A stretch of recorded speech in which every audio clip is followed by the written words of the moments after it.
of Africa's most iconic species and one of its most endangered. A conservation group is hoping to change that. For the past 22 years, Conservation Lower Zambezi has helped train and support scouts here in Zambia. They scour 9,000 square kilometres of the country's Lower Zambezi National Park and game management areas. This is the team's newest recruit. Dogs are being taught how to detect ivory, arms and bushmeat.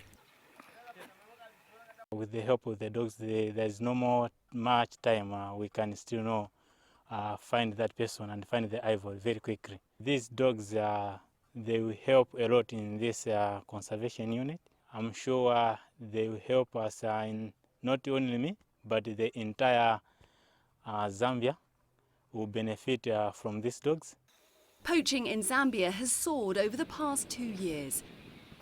The team needs more resources to take on powerful syndicates.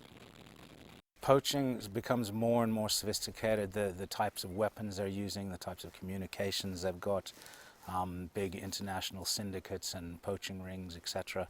So it's done on a much more sort of regional and continental scale now, or global scale, than it was in the past. So we're having to rely more and more on sort of specialized units. Recent surveys, they're showing that the population is holding its own, but we need to keep this pressure up on the poachers.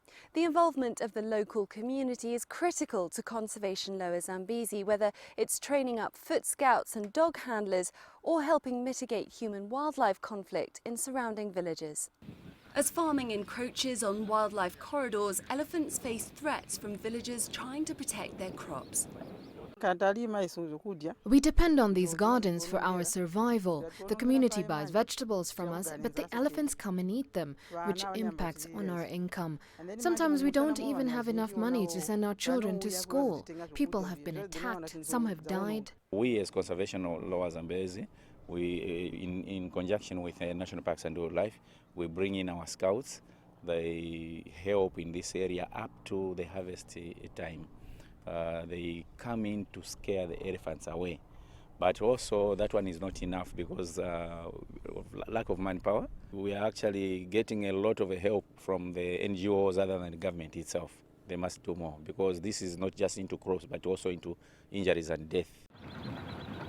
Tourism is a huge financial boost to conservation efforts. Lodges pay membership fees and raise revenue for the park.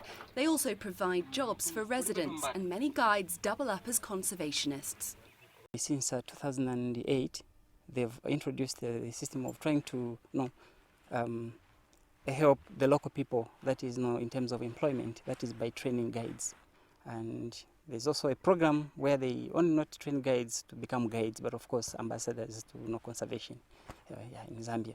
And they also help educate children, that is to teach them the importance of conservation.